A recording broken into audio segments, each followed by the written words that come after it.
Wrestle Magic Pod, official sponsors of British Empire Wrestling. Ladies and gentlemen, you are introduced to another episode of Wrestle Magic. Wrestle Magic Pod is a very important thing because we love wrestling and we're doing something really special.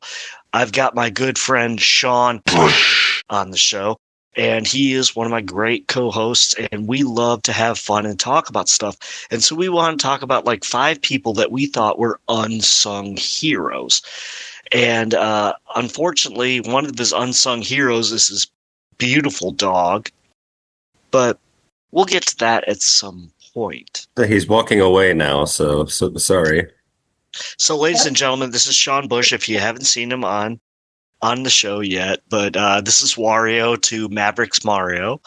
And he's a great guy, and he's the person who whips my booty at trivia every time we play. So, how you doing, Sean? Not bad. You should have seen us last night. We had a few of us playing trivia, and I think we were in first place going into the last round, and then totally biffed it in the last round and fell out of the podium. All right. So before we get into wrestling, what did you biff it on? Jeez, you know what? I can't. One of them was the one-word phrase that some Spanish guy made up, and then I think we all landed on "ole," and it ended up being "goal." Which I'm not a soccer guy, so I wouldn't have ever guessed that anyway. I get it. So today, you and I are going to talk about some unsung heroes. We have 5 of our own unsung heroes that we're going to talk about that we think that should get more credit or more maybe Hall of Fame or more push in their careers. So I'm going to toss it to you first, Sean, because you're a smart guy. Tell me who your first guy is. Or girl. There's been a push for him to get in the Hall of Fame, I think, especially lately, at least amongst some other sort of podcasters and whatnot that I've heard. But Jim Johnston at WWE, or F mostly, I guess. But, he made all those classic themes for years until they got whoever does this crap that they got now. Sorry, it's not good. Wow. Okay. So what was some of your favorite works of his? Or, well, I mean, the Undertaker theme is goated, as the kids say. Yeah, and there's arguably nothing better than that, just because of that. Or as somebody else would joke, the crowd would go wild every time they heard the Undertaker's dong, so to speak. But I mean, can you think of anything that's more perfect than that? I mean, arguably even, just some of the 90s stuff that was cheesy, but it worked so well. Diesel was literally a big semi-truck starting up and honking. Vader, almost everything he did, Bret Hart, the guitar, riff. Yes. But what it is just instantly recognizable. And that's one of among many other problems that we have with, the modern product and all that, which, oh, geez, don't even getting started. We had that Netflix show the other night, which I'm glad I didn't watch because they had about 4 matches in a 3-hour show, which is just unbelievable. I mean, come on, guys. Come on, Trips. Get it together. But you don't know who half these guys are. Like, I always see the example, like in the Royal Rumble or something. They have to wait and see who they pan to and see who's coming out with the music nowadays, because you hardly can't tell anymore. Some of the older guys, maybe. I mean, everybody knows John Cena's music. I assumed that, Jim Johnson, I guess, didn't have anything to do with Cena's music, but he was still around, I think, when Cena made his debut. But I mean, again, just recognizability of almost every one of those. They fit the characters, they fit the wrestlers so well, and the fact that he's not in the Hall of Fame, and sorry, a guy like Pete Rose is, and some other people that you could name, it's ridiculous. I mean, he's integral to especially that '90s on. I mean, think of Stone Cold's music any other way. If he just had some generic guitar riff, like a lot of them, put in these days, or some trap beat or whatever, recognizability is the name of the game in that. And he was the best at it, I think. I mean, there's no contest. This is an amazing thing that you said, because I would not have thought about to include somebody like him. And he was replaced by CFOs, right? Or was he replaced by somebody in between? Do you know? I think they've always had CFOs like kind of interspersed, but there's been some newer acts that I can't think of their names off the top of my head, but they, producer types, just basically forgettable stuff. I mean, I couldn't really even give you one. I mean, I think, Cody's got a CFO, whatever that song is, the band that he likes. I don't remember their name, but you know that song anyway. And I think in the probably late 90s, early 2000s, they did start leaning into some of those more, Cena's cousin or whatever does his song, and getting away from like that actually, boutique style theme that, a guy like Jim Johnson would create for a character specifically. And some of them work. Some of them are good too, you remember probably, and I think Cornette takes credit for using the James Gunn music for Ray Trailer when he was back with Boss NWA. Oh my God, we did it together. That's hilarious. Yeah, they This got is why that we're and good friends. Midnight Express Express. music from the movie. I mean, they've Yeah. had it for years, but yeah, it just it's been there for years. But as far as WWFE and like a lot of those just really Attitude Era '90s into the Attitude Era stuff, again, Undertaker is unparalleled. You can't really beat that, in my opinion. Well, I mean, if you hear a gong anywhere, anyone's going to say, "Oh my God, is the Undertaker here?" That's Good dog, and the lights go out, and you're just like, oh, wow. Oh, yeah. This is a great addition to what we do as a podcast, because you thought about something that's more in depth that a lot of people don't think about. So thank you very much, Sean. That is very beautiful. And I can't think of Unsung this. Hero. Well, yeah, Unsung that Hero. is. Yeah. So I'm going to go with my first. It's Booker T. Now, people say, oh, yeah, Booker T's in the Hall of Fame. He's this, he's that. His swan song was supposed to go over Triple H at WrestleMania. And for him to lose was, we all know, BS. We should have known what we were getting with Triple H 20 years ago when stuff like that was going on. Exactly. Now, one thing I will say about Booker T is I watched him from like Global, when Ebony Express, everything else, all the years that he put in, and everything that this man has done in his life, I couldn't explain like why he wasn't bigger than he was. But back then, I hate to say it, it was a racial product, and it was Vince McMahon still not being able to let almost anybody that was a WCW guy, they only were able to get so high. There was a glass ceiling. There's always a glass ceiling. So it's a shame. It's I totally agree with you that Booker is I don't know if I would have probably thought of him as a top 5, but it's a good pick. I mean, Booker was awesome. Well, the fact that you look at his best matches, and you had Benoit, I know the fallen one, Fit Finlay could do a lot of stuff, and that there's a reason that he's a producer. Steve Regal, William Regal, whatever you want to call him. I mean, he could wrestle anybody of any style. And everybody thinks about Booker T being this big power guy and wrestling WWE style. He could do a lot of stuff like that.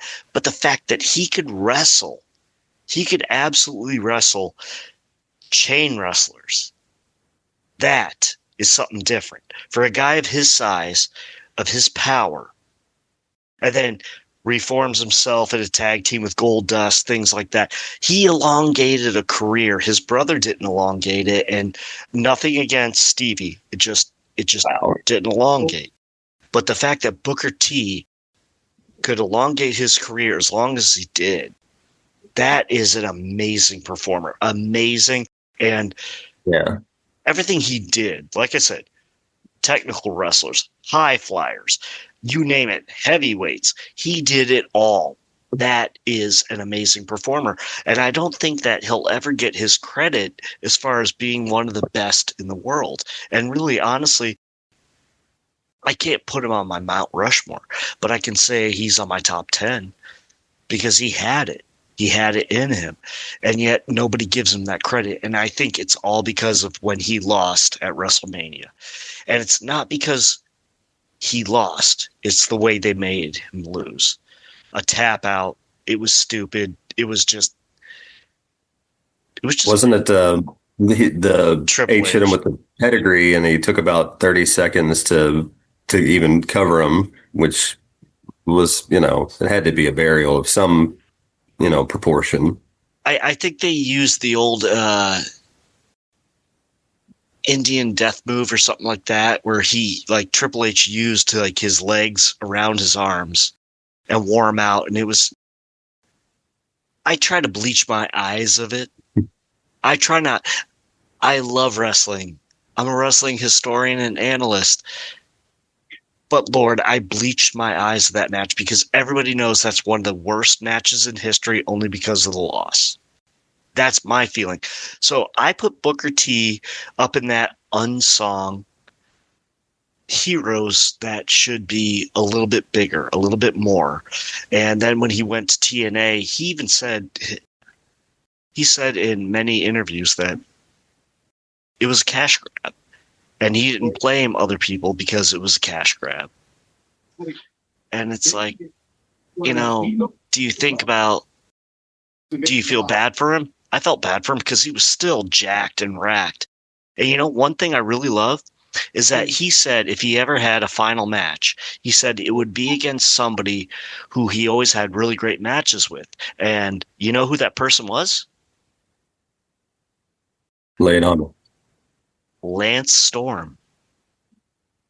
Where were in TNA, maybe? Or he said in his whole life, if he had one more match, it would be Lance Storm. He's like, that's who I had great matches with. And that's what I love. Like when people talk about, okay, this was the match, this was the moment, things like that. So, it's not Triple H, it's not, John Cena or anything else. But the fact that he says it's Lance Storm, that's really cool. It's recognizing talent over charisma and BS. So, you're here.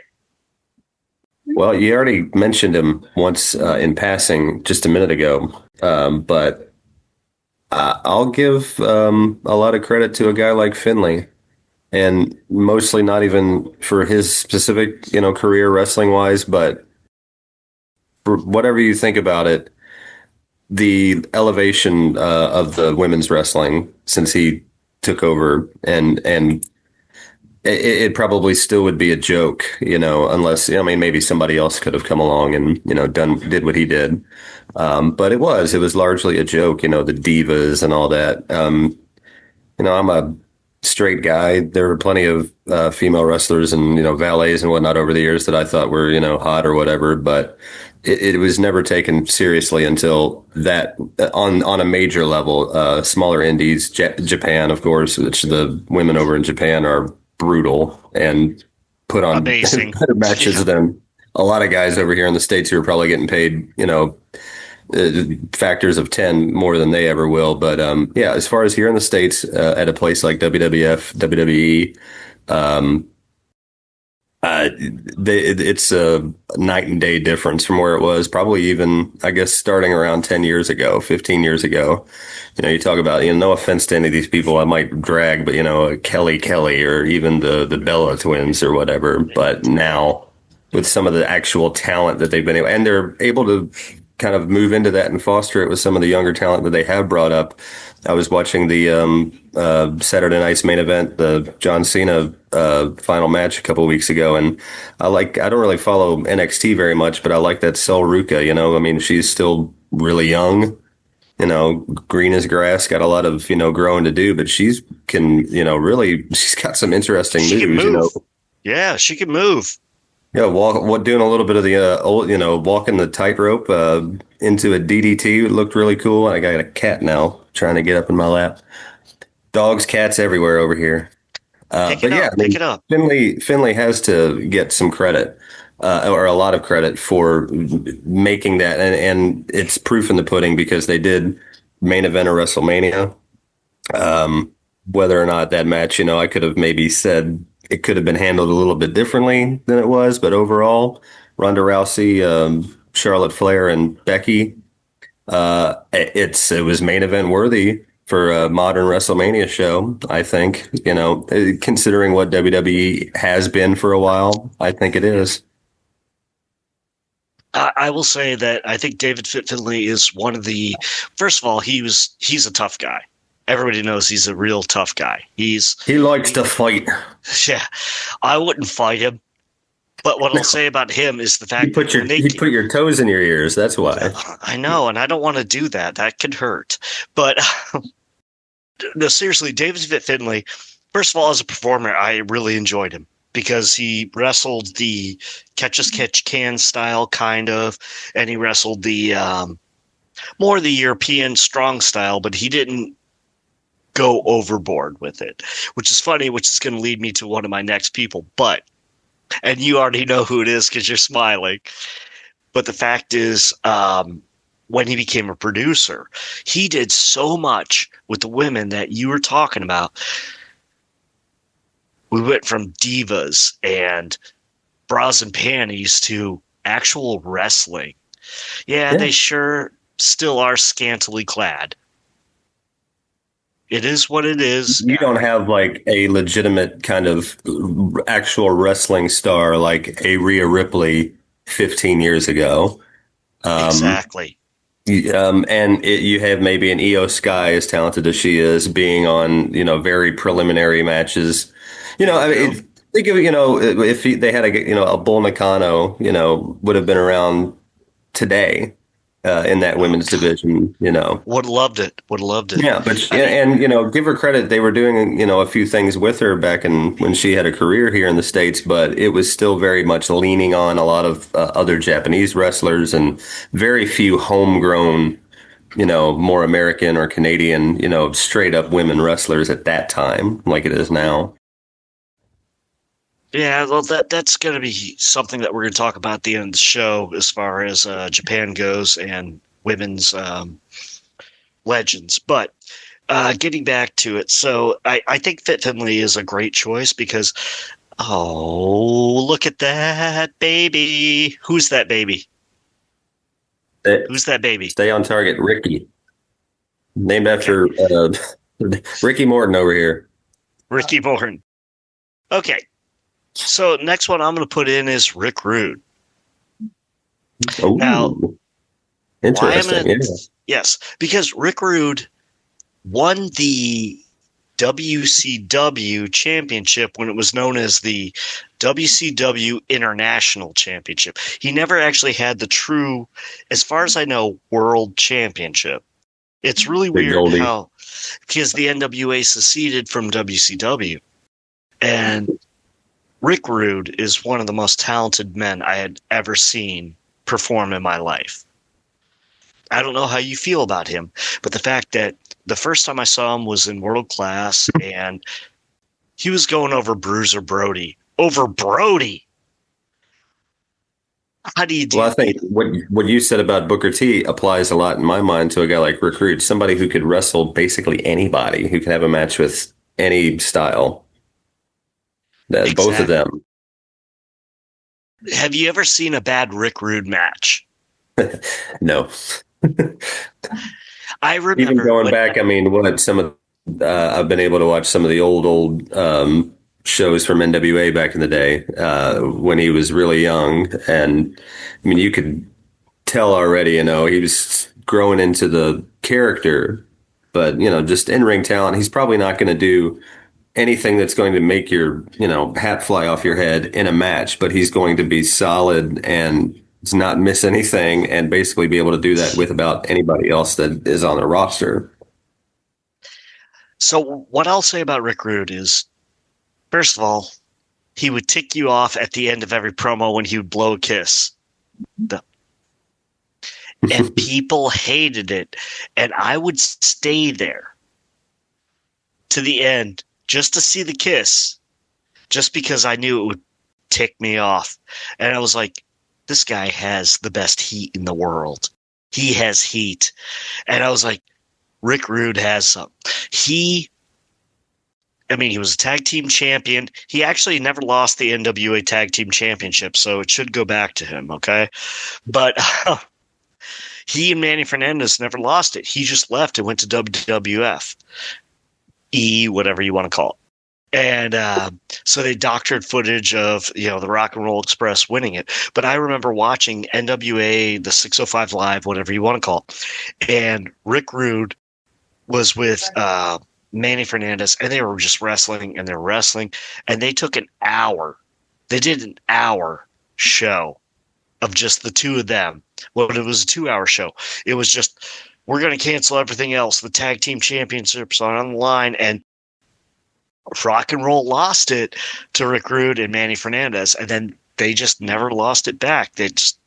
Rick left. Now, with that being said, he's one of 5 people to pin the Ultimate Warrior. That's right. He did pick the Warrior, yeah. He beat him for the Intercontinental Championship, and he cut an awesome promo when Bobby Heenan was his manager, and he was like, who's the only person to pin the Ultimate Warrior? And, Gene Okerlund, it was Gene Okerlund was there and Bobby Heenan. And Gene Okerlund's like, you are. He's like, so announce who's going to be the next World Heavyweight Champion. And Gene Okerlund was like, Rick Rude. It was cool. It was awesome. And he had a character. Although he did need to get everybody who's listening and watching, he needed to get a pair of tights that fit him. That's all I'm going to say. The low rise, it's okay. That was part of the appeal. I think it was more it was more the groin area. He definitely needed to, improve. They typically had his face airbrushed on around there, I think, too. So maybe that was just throwing a little bit of a optical illusion around there. Still, the Steiners always did airbrushing. I hated it. WCW, all their people did airbrushing. I hated it. The only person I liked with airbrushing had to be Rick Rude, because he made it so vulgar and just whoever it was about. Even Rob Van Dam, who was on the show, he did cool airbrushing, but it wasn't Rick Rude. There was nobody who could do airbrushing like Rick Rude, and the way he would do it, and the way he would do it on his posterior and then shake it, he would just intimidate the shnikes out of people, and I loved it. It was just like, I don't know how I feel about this. He's just, I'm supposed to hate this guy, but he's so dang good, and he was so jacked, racked, stacked. And, he didn't really have a program with Hogan. I guess they worked a couple of matches or something like that, but people were more about Rude. And the theory is, because I don't know, I wasn't there, that Hogan was afraid of Rude. So, your turn, sir. What Hogan says, goes a lot of the time at that period. So, there might be some truth to that. Have I even? Well, I said Finlay, so I guess that counts. I'm going to go with a manager, and she wrestled too, but not one that most people immediately think of. But Sherry Martel, also connected there to Booker T. WWF, WWE, or F and WCW. AWA. Prior days before that in AWA, yeah. But talk about Rude's a good example of somebody who, like you were explaining, just got it. Just there's a certain level that people are on, in a mind of in wrestling where you don't have to explain to them what's needed at any given time. And Sherry Martel was basically the same way. And from what I've always read and heard about her, she was basically up to do anything. She didn't say no very much. Cool. And managed some really cool teams. Harlem Heat for a long time when I was a kid in WCW, which I remember was a big deal. I think they had the whole reveal. They kept getting cell phone calls, on the big, massive phones that they used to have in the mid '90s, Brick. and they reveal her on one of the pay-per-views. I can't remember which one, coming around with sunglasses and the dress and all that. And just everything. I mean, Macho King stuff in WWF. She was fantastic to watch. And she had that Bobby Heenan, that Rick Rude, that just, they knew they got it. She knew what her place was. She wasn't trying to go out there and be the star. She knew exactly what her role was, and she played it great. And just kind of knew, she got it. I don't know what else to really kind of go more than that and say that she just got it. She got wrestling better than most managers, male or female. I cannot disagree with you, and I'll tell you why. Because the first time I saw Sherry Martel, she was on AWA television on ESPN at 4 o'clock in my market. Okay. And she was a wrestler then, but when she got to WWE, she was a wrestler also. And then there was always, they always created the reimbursement of Moolah has never been pinned. It's so silly. Yes, she has been pinned. She has been beat. That was Vince's. I'll just create my own universe. You talk about the anti-Moolah if you bring her up, because I mean, I know she's way before my time, obviously, but even with that, some of the stuff that she used to do with Mae Young in the late '90s was all right, but Moolah's like, and her own private self obviously is another story we won't get into, but give me Sherry Martel. Every day of the week over somebody like the Great Moolah. You're absolutely right. Sherry was fantastic in the ring. She told stories in the ring. And when she wasn't a wrestler, as a valet or a manager, she told a story. She did everything beautifully. She did it smoothly. And I've never heard a story about Sherry ever hurting anybody. That's a big thing. No one's ever said, oh, yeah, Sherry Martel dropped me on my head. No one's ever said Sherry gave me the first concussion. I love the fact that she was a pioneer. And I would love to see her in today's wrestling. What do you think? How do you think what Sherry would do today? I mean, as a wrestler, maybe, like you said, she did well enough in the ring and was good enough as a worker. Which you could say the same about a guy like Bobby Heenan. He was not going to be impressing anybody with feats of strength or pulling off these crazy moves. But as a worker, they were both very good and very solid. But she would still be great these days, even as a manager type. Somebody, maybe even, I don't know about commentary. I know she did probably a little bit of commentary over the years here and there, but just having somebody, because managers are so few and far between nowadays anyway, especially really good ones. I'm even struggling off the top of my head right now. Don Callis annoys a lot of people, but I think he does a pretty good job in AEW for the most part with what his role is. He can up his game, though. He can up his game. Yeah, he's pretty over the top most of the time. I mean, the paintings of him and, his wrestlers in the most homoerotic way possible, makes me laugh a lot. But Excuse me. Paul Heyman, obviously. But that's her place to me, ultimately at the end of the day, not to disregard anything she did in the ring, but as that mouthpiece for a tag team, especially now who can't really talk. It took Booker T a long time to really come up, and him and, Young and Harlem Heat, and for her to be paired with them in the mid '90s when they were on the up and come in WCW. She was amazing with Macho Man during that period when Miss Elizabeth was gone and it was her and Macho King. She was fantastic.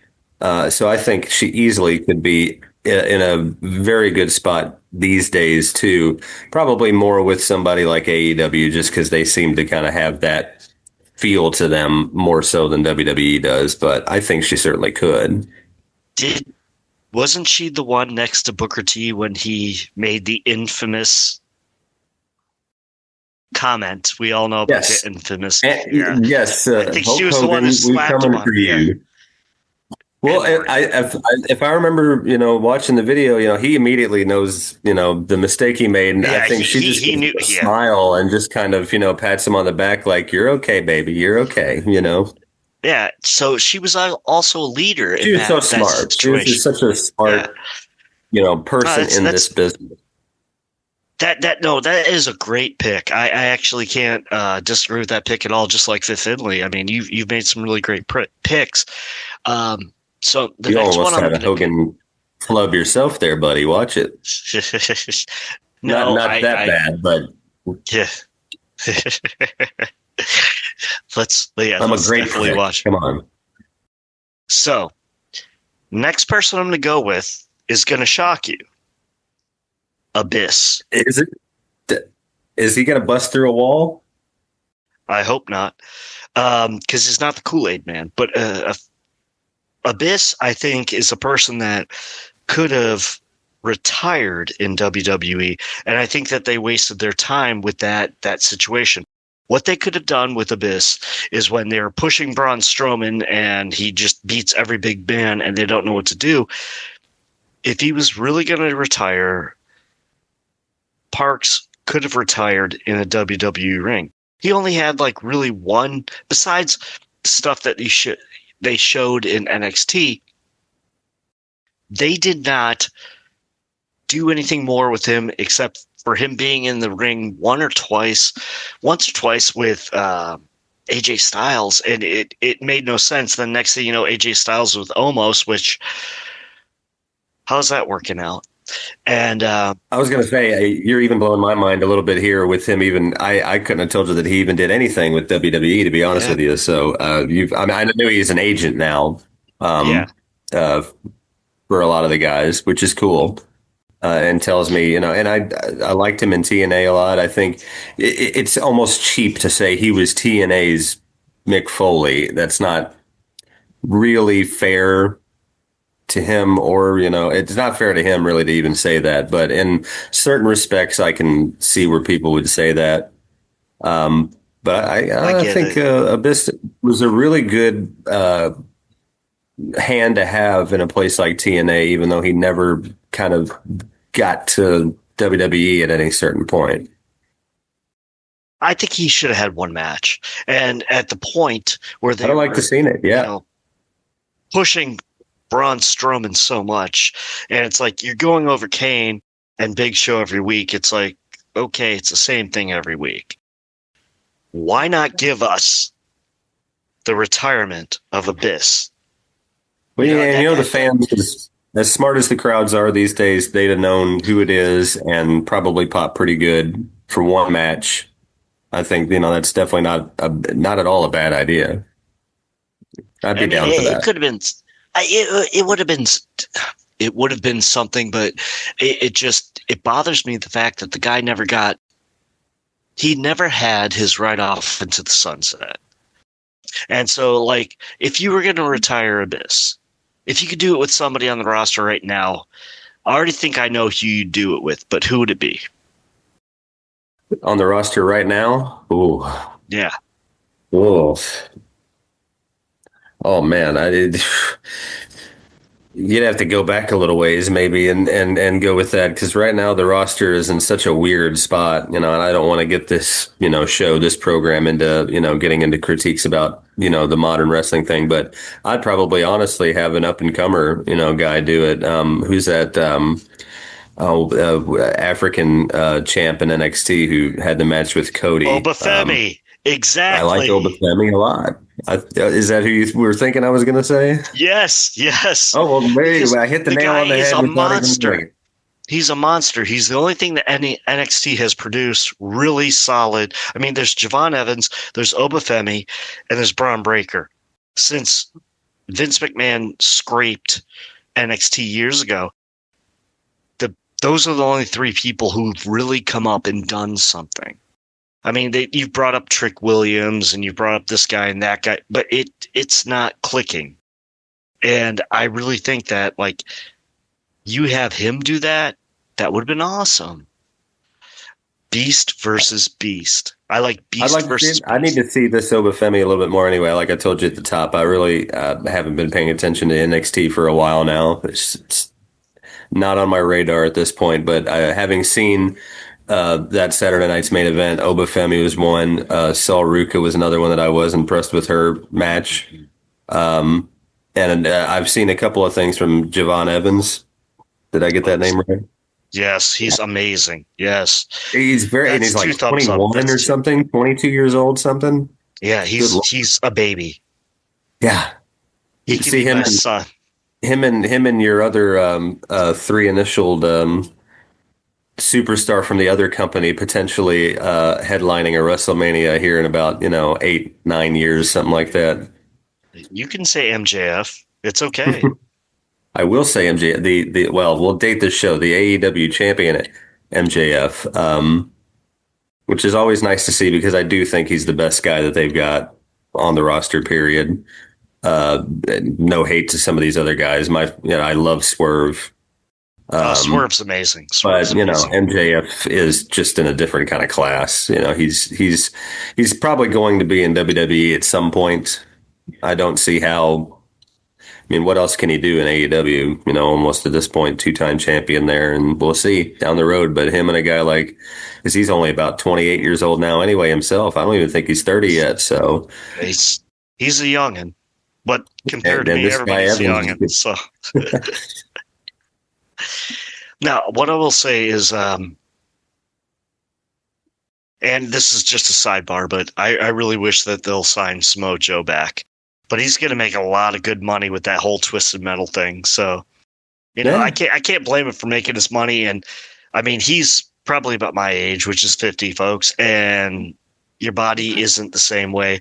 Like Sean knows, I've been really sick. I got the flu. I never had the flu that took me down for more than a day. It took me down for about 2.5 weeks. And so life is different. Like, we just evolve and everything goes different. But I would like to see Samoa Joe one more time in WWE and do one more rise to the top just because he's that damn good. Have you seen Twisted Metal, by the way? I've watched a little bit of it. I'm not a big video game guy, so I wasn't really invested in it as much. But what I will say is it's very funny. There's a lot of comedy in it. And so, he takes a lot of what he plays the character of Sweet Tooth, his body on there. It's not the voice as somebody else. I forget his name, but I was just going to say it's a fun watch. So if you haven't finished it, go back and check out the rest of that. So who else do you have, sir? Oh, man. This one's just more of a personal one, I think. So I don't think I'm going to be impressing many people with this, but I told you last night, one of my ultimate just guys that it was never going to be a star anywhere but in my head, and that's Norman Smiley. I love this pick, okay? And people will not understand why, but the fact is Norman Smiley, whatever you want to call him, he is one of the best technical wrestlers that have ever graced this planet. Would you agree? Yeah, that's why he's been a teacher there at the Performance Center for years now. He speaks volumes about his ability. He has brilliance that's beyond brilliance. Like, people talk about Dean Malenko. He's on Dean Malenko's level. Would you say so? Sure. In a slightly different way, too. I mean, one of the things that was really one of the only kind of fun things about a large chunk of that last dying period of WCW, even, and I'm talking about, I was about 13, 14 years old around that time. So it's a different, it's a different vibe for somebody that age, but having a lot of those hardcore matches where he's showing up and fighting Terry Funk dressed in shoulder pads, football, shoulder pads and all this stuff. And it's ridiculous. You go back and watch it now, especially, since we get so tied up, and I'm certainly somebody that does in, technical wrestling and the way, the Indian Japanese influence stuff that's become popular the last several years. I go back and watch it now, and it's almost quaint to see the way he, could do that stuff. But he was, playing a role in that period that company really kind of weren't able to put anywhere other than a couple of matches early on in the program, every week or whatever it is. And credit him for keeping up with a guy like Terry Funk. And actually, I'd love to know. I might go look it up after the show. I'd love to know if Terry Funk ever had much to say about what he thought about working with Norman back in the day, because it was very fun. Remember, N. Norman Esmile. I love that. Norman Conquest is one of the best names for a finisher ever. So one of the last people I'm going to go with is Jake Roberts. Okay. Now, I know he has his demons and he's done a lot of dirty, rotten things. And Jake, if you're listening, I'm sorry, but you know it because it's been documented by way many more people than I've ever said anything. So please. But Jake Roberts, to never really hold a title in WWE was crazy. To not hold a title in WCW, even though he was there for like 6 months. But that's why. I mean, that's what a list like this, I think, is about in a lot of ways, especially when it comes to wrestlers, is guys that don't, like Rick Rude, that don't hold a world championship at any point, but are still able to be as well known as him. In Jake's case, probably somewhat due to his demons, which is unfortunate, but I don't think anybody would dispute, Jake the Snake as a character and what he was able to do without reaching that echelon of being a world champion or holding any kind of big belt like that. So I think he's perfect for something like, if you're talking about underrated or credited. We're talking about Unsung Heroes. So, Unsung Heroes, yeah. And probably brought a lot of guys up with the programs that he would run. I think one of the Undertaker's earliest programs was with Jake, right? Yeah, and it wasn't supposed to be. It was because Ultimate Warrior left. So they turned Jake. Talk about good luck, yeah. Yeah, so there's so many different programs. That was one of the first cinematography, whatever you want to call it, matches that were just garbage. It wasn't even a match. It was a vignette. And the Ultimate Warrior was learning how to be evil from Jake the Snake. Okay. I'm loving the kitty. I'm loving the cat. Yeah, and he keeps smacking the dog, so I got to watch it here. Okay. That's not a euphemism, folks. Literally just smacking the dog that's sitting over here. Okay. Don't do that to me. But the fact is, Jake did a promo that was so god awful where he buries the Ultimate Warrior up to his neck. And then you're watching out of the camera, and the Ultimate Warrior sees out of his eyes the Undertaker and Paul Bearer. And I was like, what the hell is this? This is trash. This is turds, okay? And I just looked at my brother, and this is why we always watch like NWA, which turned into obviously WCW on Saturday nights. I was like, this is stupid. But Jake would make it work. And that's when he came up with the whole phrase, like, don't trust me, never trust a snake. I loved it. And of course, it's an old saying, but the way he would say it, then it was part of his promo and everything else. And then he revisited his character from when he was part of the original Legion of Doom. People don't know that. They might not know it. It's a fun fact.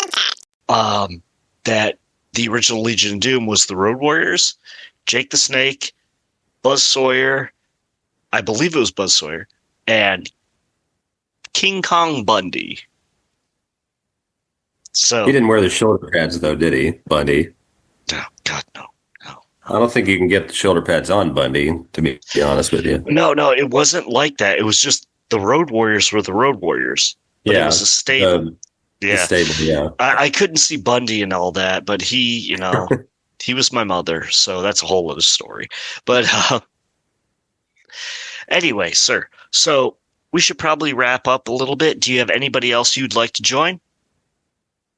Well, I think one guy that probably I don't know if you would say unsung so much as maybe some of these other guys were. Don't understand why this cat has it out for my dog over here so badly.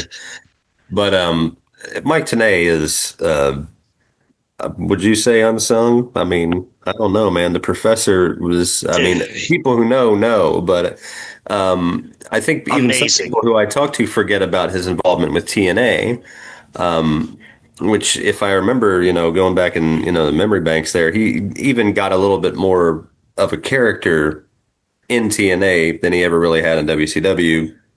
Just being the guy on the announce team who knew all this stuff about international wrestling, Japanese wrestlers and all that. And a lot of the probably reason that I really, as a kid, started looking at some of that had a lot to do with him. Wanting to know more about guys like Ultimo Dragon, who is one of my all-time favorites, and anybody like that.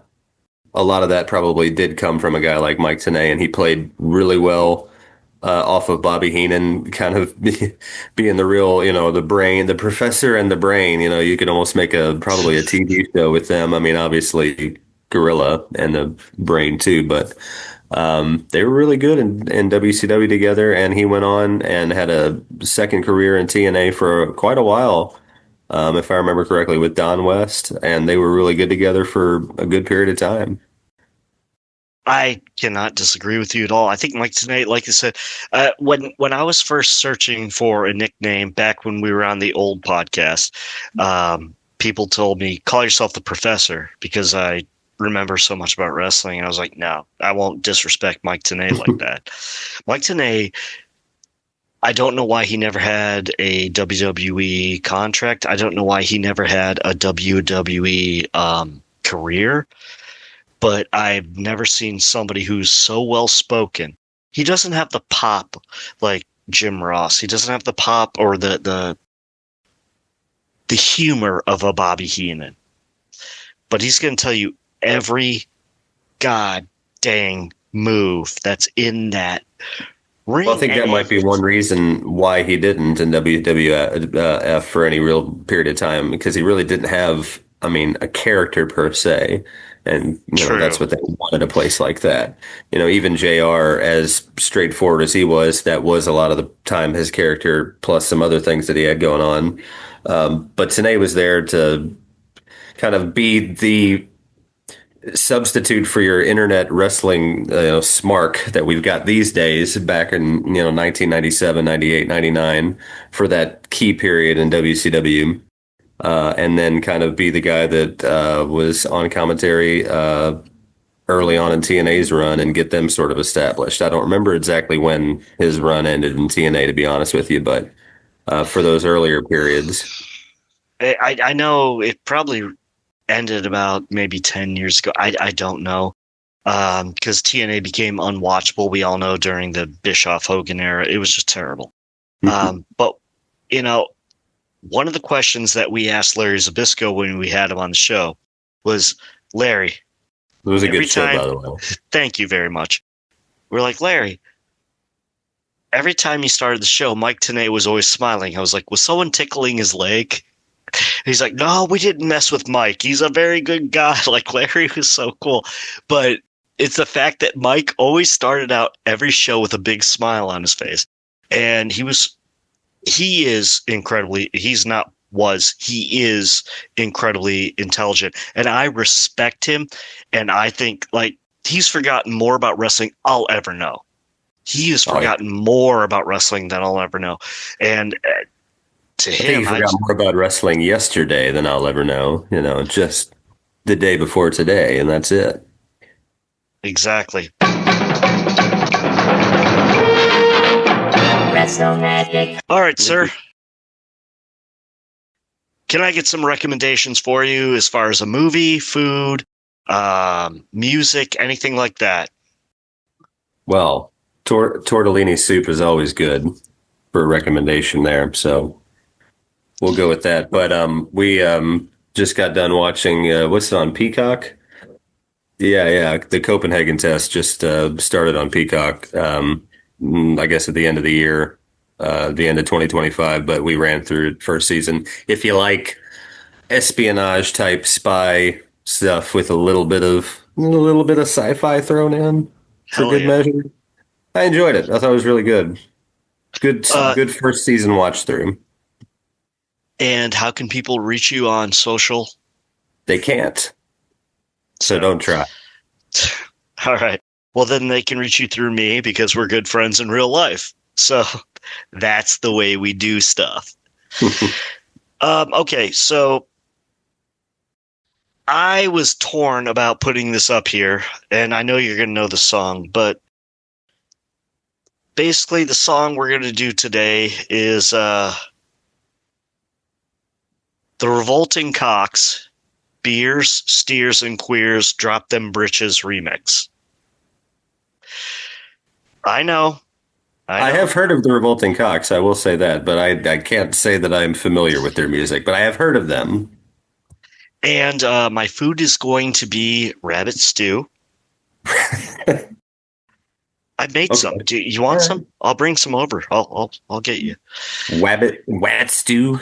Yeah, Bugs is dead. But well, you know how many rabbits? No, I did not kill my own rabbit. I bought it. Everybody, please. I bought it from a nice. You bought it at the Wabbit store. Well, I bought it from Kingsley Meats. So this is a place over on Taylorsville Road. Yeah. If you live in the Louisville area. Yeah. And you know, you can reach me at 144 Captain on X, Twitter, whatever else. And also, we've been having a little issue lately. Basically, we've been having a really big issue with people bad-mouthing the Jumping Bomb Angels. There's a gentleman who is saying a lot of foul things, and I don't think it's proper. My nephew doesn't think it's proper, considering how well they've been to him and how well they've been to us as far as the show goes, and they've been on the show with us. So you go F yourself. And so basically for a couple of 60-year-old women who are retired who gave their body to the business and you want to say terrible things, we have this for you.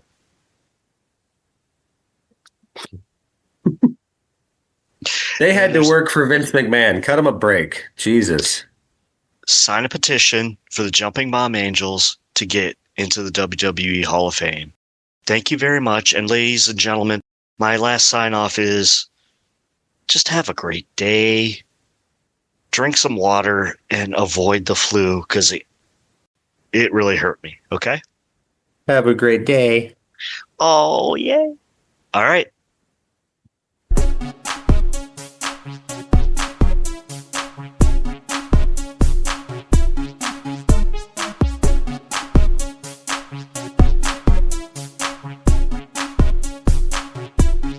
Wrestle Magic.